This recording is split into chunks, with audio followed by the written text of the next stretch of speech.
Hello, my name's Haonik and welcome to another episode of An Honest Review. In this series, I look at a tank's stats, compare it to similar tanks at the same tier with similar roles, and figure out if the tank is actually worth playing and grinding the line for. In this episode, we'll be looking at the recently changed T57 Heavy. So I can't lie, I actually just recently got the T57 Heavy and have been really enjoying it. Then I saw the balance changes for it and was a little afraid that this tank wouldn't be as good. However, it seems like they didn't follow through with the intra-clip reload nerf, considering it's still 2.5 seconds, but all the other changes for the tank seem to have taken place. For this review, I will be comparing the T57 to the M6Yo and the AMX50B. Now, the reason I'm only doing two tanks here is these are the only two other auto-loading heavy tanks that you can actually get in tech trees.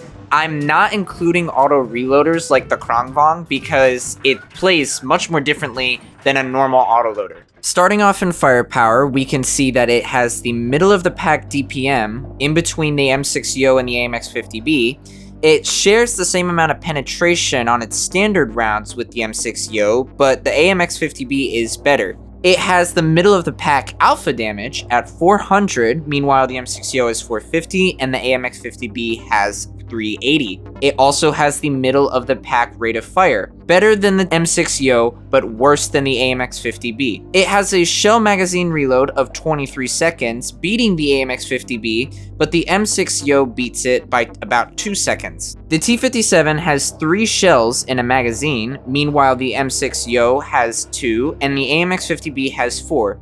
The intra-clip reload for the T57 is 2.5, the M6Yo is 1.7, and the AMX50B is 2.7. They all have the same gun caliber of 120, and they all have the exact same velocity too. Moving down to weapon handling, it has the best aim time out of all these tanks. Its dispersion is better than the M6Yo's, but worse than the AMX50B. Its dispersion when moving the tank around is shared with the AMX50B, but the M6Yo beats both of these tanks. This tank has the worst gun depression and also elevation, having 8 degrees of gun depression and 10 degrees of elevation, and for once, 10 degrees of elevation is actually really bad. You're not shooting up at tanks all that often, and so having 10 degrees actually makes it to where you can't always shoot up at tanks that are above you.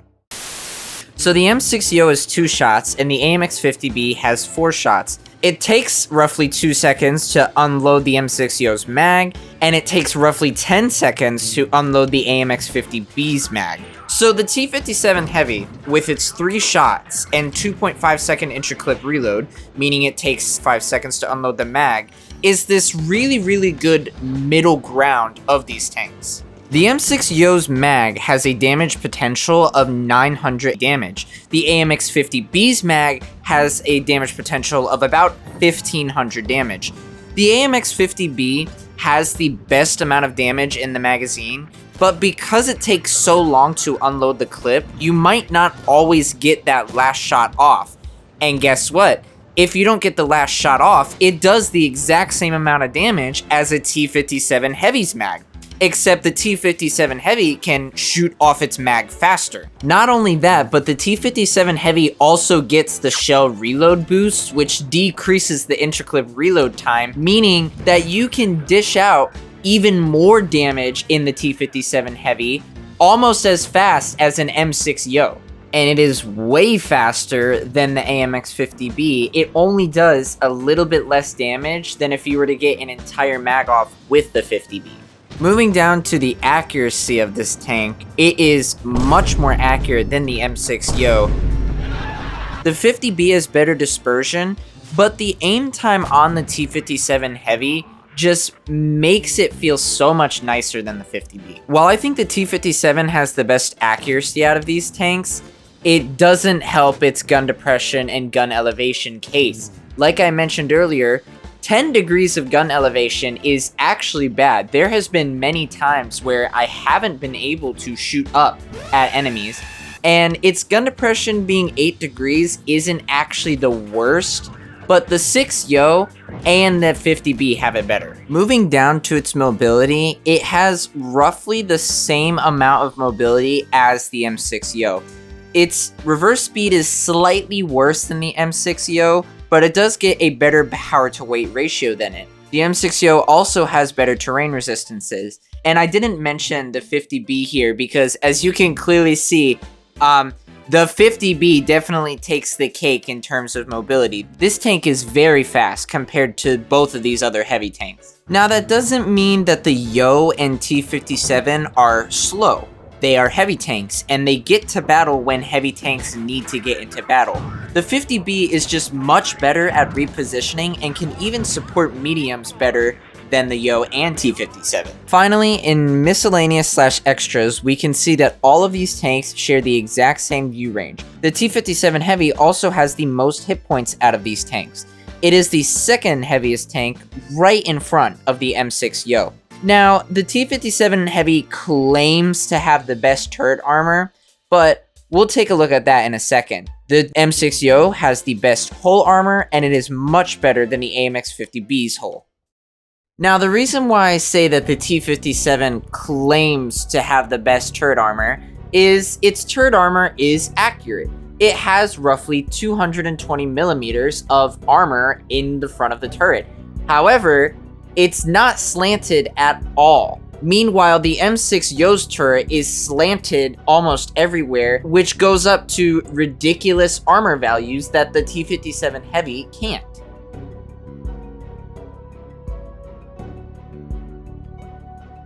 Do not think that you can hold down in this tank and bounce every shot with your turret.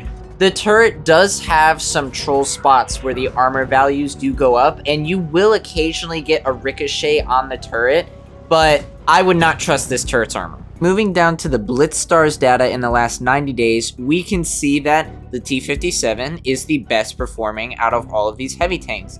While the M6 Yo has a better damage ratio, and the 50B also has a better spotting ratio, the main thing to look for here is win rate and average damage, and as we can clearly see, the T57 Heavy has the best of that.